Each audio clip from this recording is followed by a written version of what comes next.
All right, I'm gonna show you some cheap ways to do things. One of the things that I learned early on coming here on the Buffalo Ranch was that buffalo will run through gates. They'll run through barbed wire gates, they'll run through electrified gates. It seems like they know where the gates are and they know that's a weak spot in the fence, and so they'll run through them.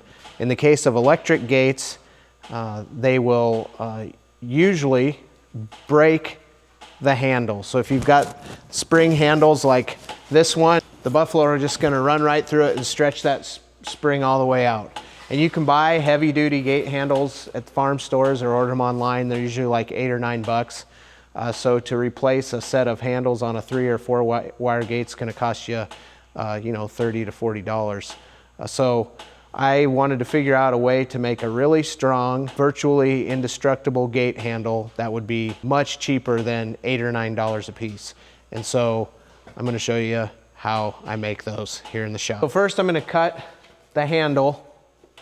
The handles that I use are these Polyflex electric fence posts that are made out of recycled milk jugs. These are great posts, but they do bend, and when they do bend, they're crooked and you can't really drive them into the ground, so I just reuse them and cut them into sections and make gate handles. So I've got my speed square set to the right length of handle. I like them to be about that long.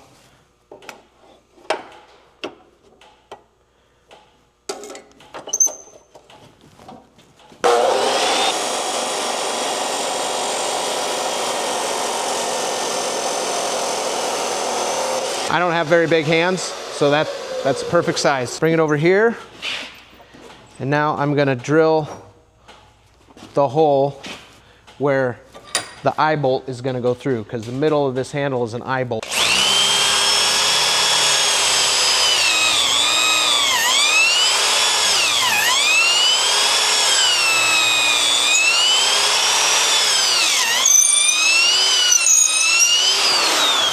So now we've got our hole through the handle. We're gonna use an eye bolt. I just use a 3/8 eye bolt that's 8 inches long. It comes with a burr on the end of it. So I'm gonna pound that through, or push it through. Sometimes you gotta tap them a little bit. And then I add a washer. I add a washer on the threaded end.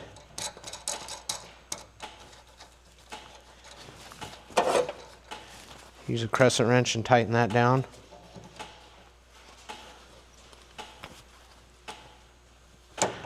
Now, if you look at what's left here on the threads, that's not really enough to make a good hook, so we have to tighten it down a little bit and get more threads exposed. And so how I do that is I melt the eyelet end of the handle. One of the nice things about it being plastic, melt the eyelet end of the handle and then draw it tighter with the burr on the other end, and it pulls it in there and pulls more threads through the other end. So,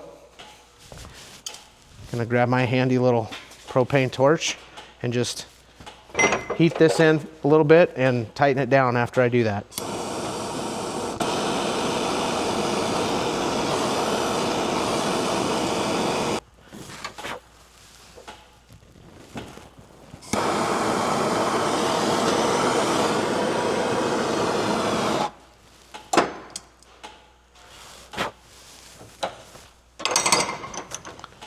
So that pulled that eyelet in and gave us at least a 1/4 inch more of the threads on the end of it.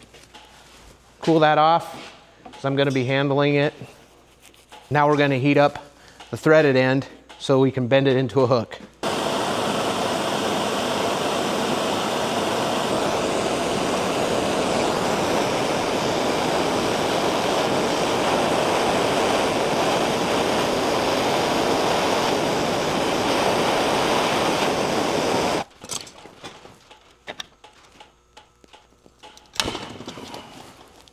That's about as far as I can bend it in my little vise there. So I'm going to heat it up and then tap it back into a curl.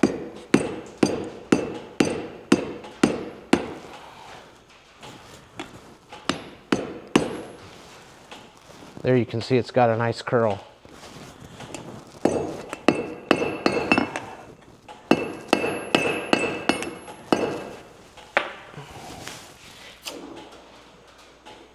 When we're done, done, we've got a solid gate handle with a 3/8 inch steel shaft, a hook on the end. You can put your gate rope or even gate tape through that, and it's pretty indestructible. Your gate rope will break, or your insulator or your tie on the other end will break before this handle breaks. And you can run over it with the tractor. About the only thing that's going to destroy it is fire. And the cost of this unit is probably under $2. If you consider that this handle was free because it was an old post that was going to go in the junk pile. So compared to an $8 or $9 gate handle, you can outfit a whole 3 or 4 wire gate with these for less than the cost of one gate handle. And that's how we save money out here on the ranch.